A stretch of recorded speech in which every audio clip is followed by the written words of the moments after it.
It's a massive signal from you today, the best I've ever heard you, I think. I was just flicking around the band and heard you talking to that guy there. I think he was in France, but like I say, a massive signal from you. How are you doing then, Eddie? Is everything okay over there?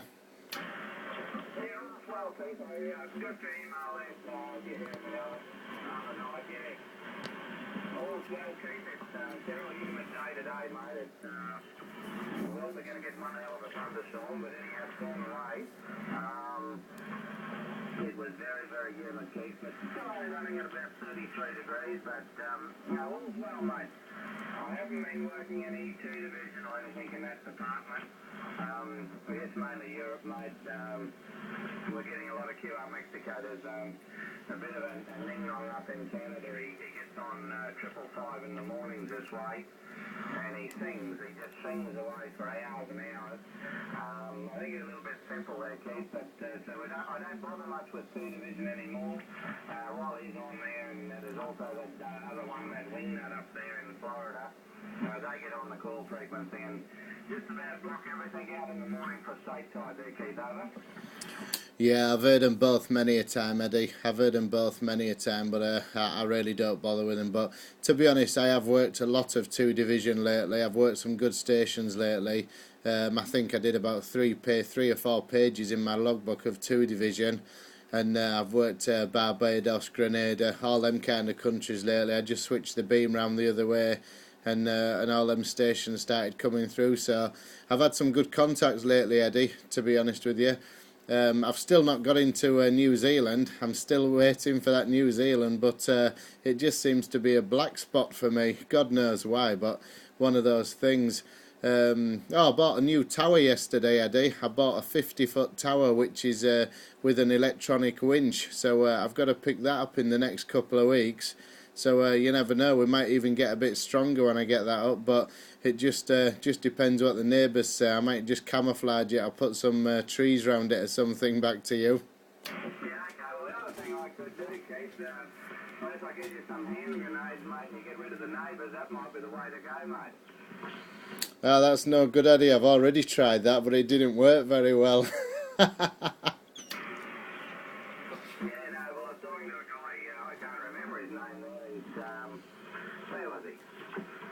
Division, and he got a 990 and a big amplifier there, and and he sets off the doorbell. They must have a doorbell as these neighbours or something, and he can't run over 10 watts when he's beaming towards Australia. He keeps sending the doorbell off, mate, so he's thinking about buying him a new doorbell there, Keith, It sounds good. I tell you what, Eddie, I hope that ain't happening for me, because every time I speak to you guys over there, I think I'm doing about 1,000 whiskies at the minute. So I'm guessing every time I key up there, kettles boiling and toasters popping up every few minutes. Back to you. Yeah, okay, it's a bit of a problem. Keith, there was a hell of an argument here yesterday too, in New Zealand.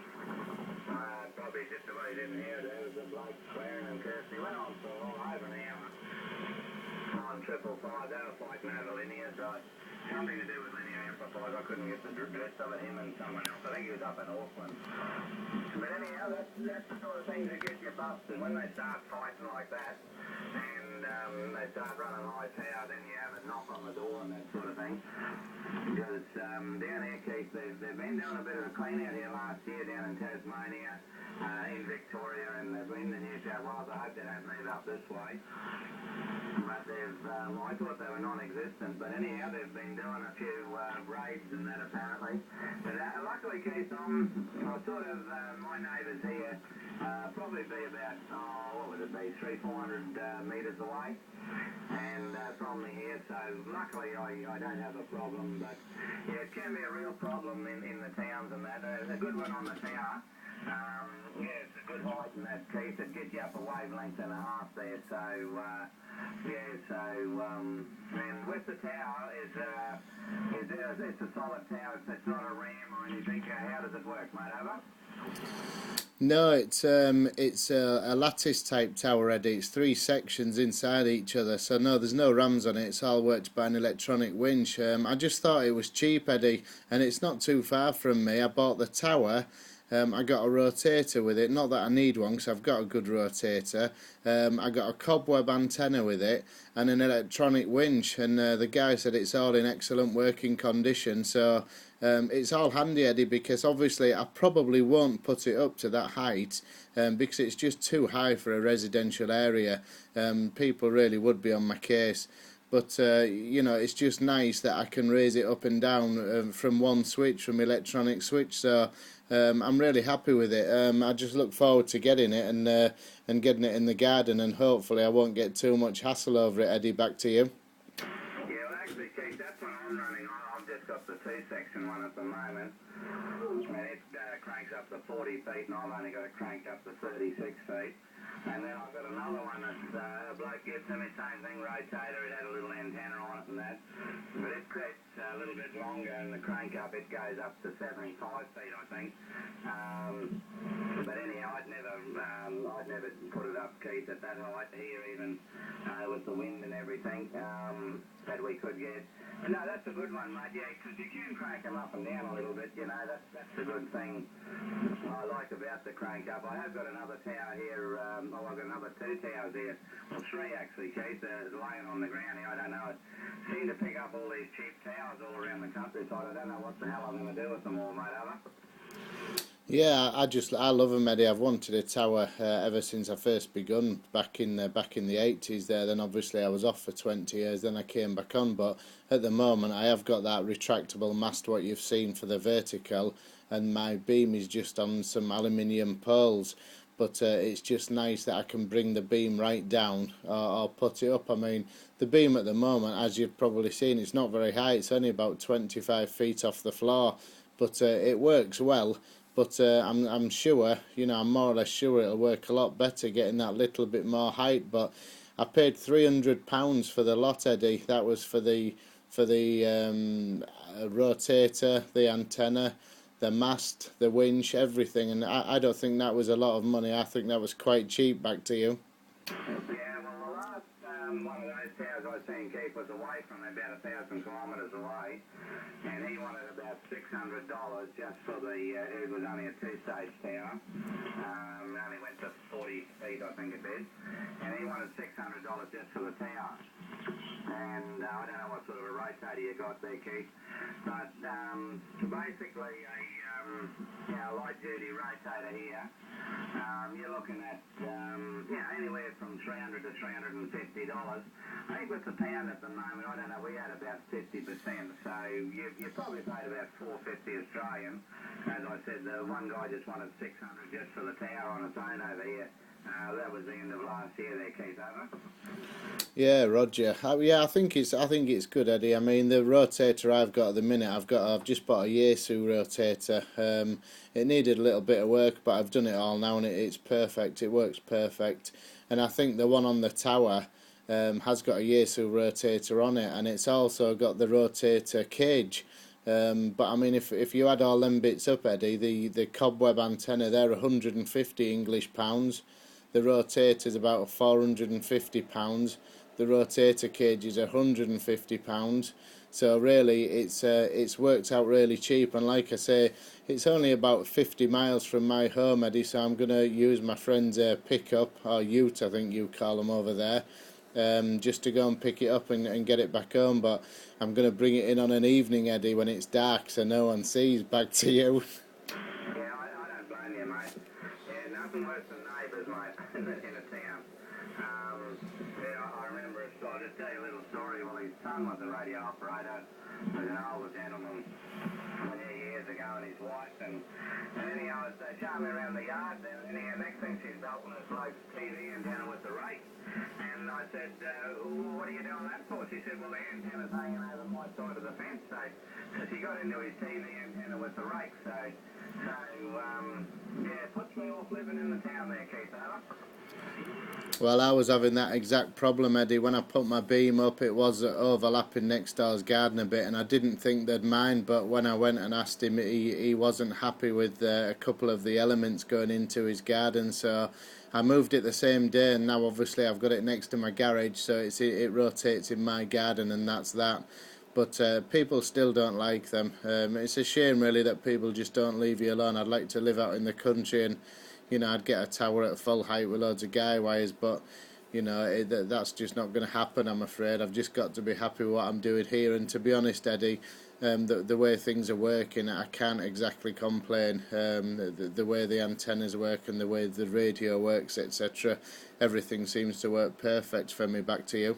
Yeah, okay, well the main thing is in your department you've got to keep your linear clean and that.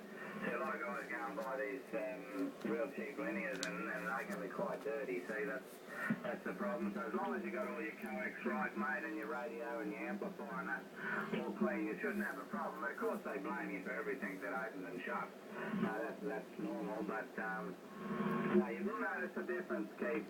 I've got a scraper here, it's a portable antenna, and I think I might have even mentioned to you before, I run it at 8 metres, which I think is around 24, 26 feet or something. On that mast, and we're actually throwing up to 36 feet. It's on another portable mast I had, and it did make a hell of a lot of difference there, Keith. Actually, when I had it on the 8 metre mast, actually it was a couple of S points behind this antenna, and when I threw it up on the, it said, well, the scraper's only got about, what's it got, about 4.5, 5 dBd gain. It's only just fishing rods and wire. And actually it wasn't too far behind this 4-element I'm running at the moment. So, yeah, the height will make a fair bit of difference. Some guys reckon it won't and it will and it won't and that. So just with my experience, and I find, yeah, I've cranked this one up to 40, 45 feet. We're a little bit above the tower and experimented with them before. And I don't see much point going much higher, mate. I have got a windmill tower here. I've had it for years. It's a 50-foot thing, but it'd be a hell of a thing to put it up. I'd have to get a crane in with it, but and have to climb it all the time. But I don't think in my location here anyhow, Keith, there's no advantage. I seem to find if I can get everything up around that 36 feet, that's about all you need, mate. And if it doesn't work at that, I think you got to give it away, mate. Over. Yeah, well, I'll just try at that. I know you've mentioned that 36 feet quite a few times, so obviously it's about, I don't know, it's maybe another 6, 7 or 8 foot higher than where I am at the moment, and to be honest, no one's going to probably notice that few feet, Eddie, you know, and I am going to bring it down a lot more because it's on an electronic winch. I can just press a button, obviously, and bring the tower down, which is a lot nicer, and it might make neighbours a little bit happier. Who knows? But at least I'm bothering to do them things, and they probably won't appreciate it. But at least I'm doing it for myself.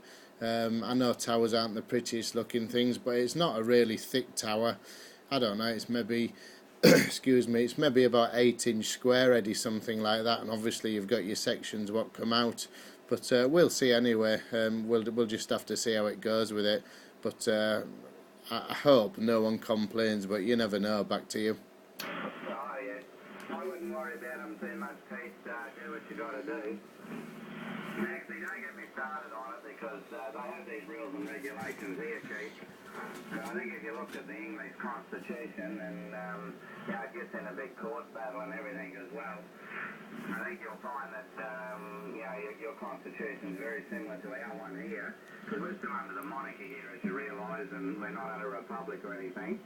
But England has a very strong Constitution. We have a very strong Constitution, and under the Constitution, mate, really, you would find that I don't know what you call your local authorities there. We call them councils here.